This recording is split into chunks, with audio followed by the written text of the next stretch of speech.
Bismillahirrahmanirrahim. Hər birimizin bildiyi kimi insanlar bir-birinə ehtiyaclı şəkildə yaşamağa əmr olunublar. Əgər insanların bir-birinə ehtiyacı olmasaydı, insanlar cəmiyyət olaraq birgə yaşaya bilməzdilər.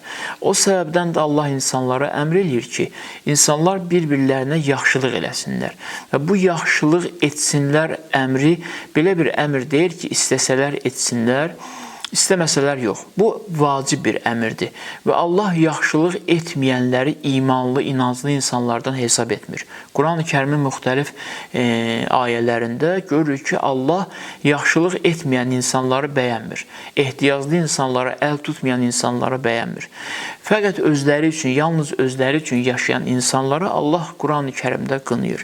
Amma bu yaxşılıq etməyin qaydasını da, bu yaxşılıq etməyin üsulunu da Allah Quran-ı Kərimdə bəyan edir.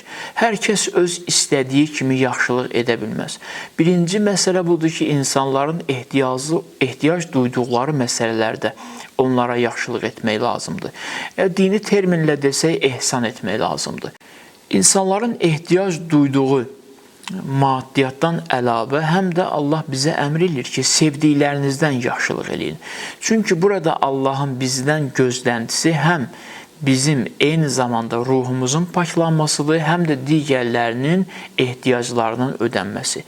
İnsanların ehtiyaclarını ödəyərkən biz diqqətli olmalıyıq ki, özümüz üçün nəyi rəva biliriksə, özümüzə nəyi uyğun görürüksə, o dəyərlərdən digər insanlara da yaxşılıq eləyə bilək. Əgər yox, özümüzə rəva bilmədiyimiz dəyərlərdən istəyirik, özümüzə rəva bilmədiyimiz maddiyyatdan istəyirik yaxşılıq eləyək, onda bizim yaxşılığımız ehsan hesab olunmur, gözəllik hesab olunmur.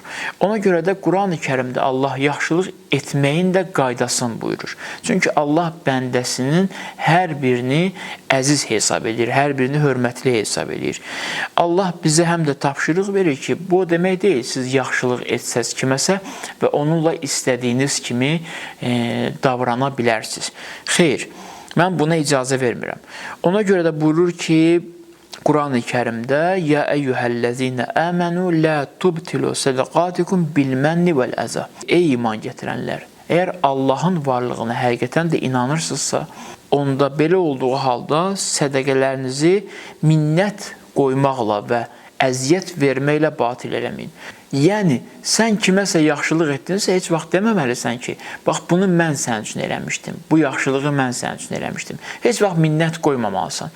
Hansı halda olursa olsun, minnət qoymamalısan. Və o bilirsə ki, bu yaxşılığı ona sən eləmirsən, amma yenidən minnət qoyasan və bu minnət qoymaqla ondan əvəz gözləyəsən. Biri budur ki, əvəz gözləmədən yaxşılıq etməliyik.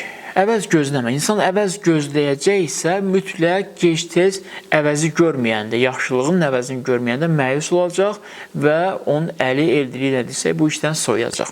Və bu yaxşılığı eləyə bilməyəcək artıq. İkinci budur, minnət qoymayasan.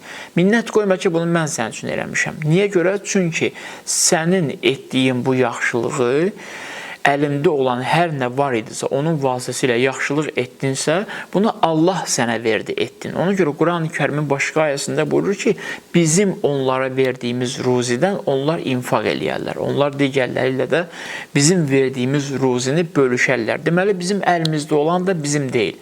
Allahın bizə verdiyidir. Bu formada etməliyik yaxşılığı ki, o anlasın qarşımızdakı bu hissləri, bu duyğuları yaşasın ki, Allah onun əli ilə mənə yaxşılıq etdi. Və biz də özümüz bu hisslərlə yaşamalıyıq ki, Allah bizim əlimizdə kiməsə yaxşılıq etdi. Əslində, Allahın bizim boynumuzda haqqı oldu ki, biz kiməsə yaxşılıq etməyi bacardıq. 1.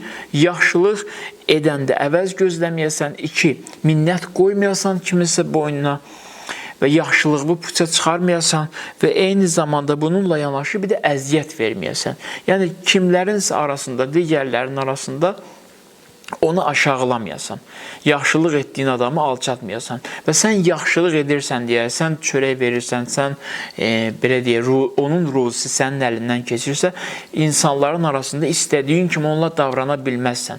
Bəzi insanlar var ki, onlar yaxşılıq edirlər, elə bilirlər ki, yaxşılıq etdikləri insanlar onların qullarıdır və qul kimi davranırlar o insanlarla. Yəni, mən yaxşılıq edirəm, mən maaş verirəm, mənim yanımda işləyir, mən ona aylıq pul verirəm. İstədiyi kimi ondan davranır və bu çox pis bir şeydir. Bir yaxşılıq etdiyin adama əgər alçaldarsansa, ona minnət qoyarsansa, minnət qoydunsa, bütün yaxşılıqların səvabı gedir və alçaltdınsa, sənin yaxşılıqların günaha çevrilir, qiyamət günü qarşında olanı aşağıladığın üçün sən cəzalanacaqsan. Deməli, biz əgər yaxşılıq etməliyiksə, Allah bizə yaxşılıq etməyə əmr edibsə, əvəz gözləmədən, gözləntisiz yaxşılıq etməliyik. 2, minnət qoymalı deyilik kiminsə boynuna, çünki Allah elədi bizim əlimizlə. 3-cü də kiməsə əziyyət verməməli. Əziyyət verəriksə bizim yaxşılıqlarımız günaha çevrilir.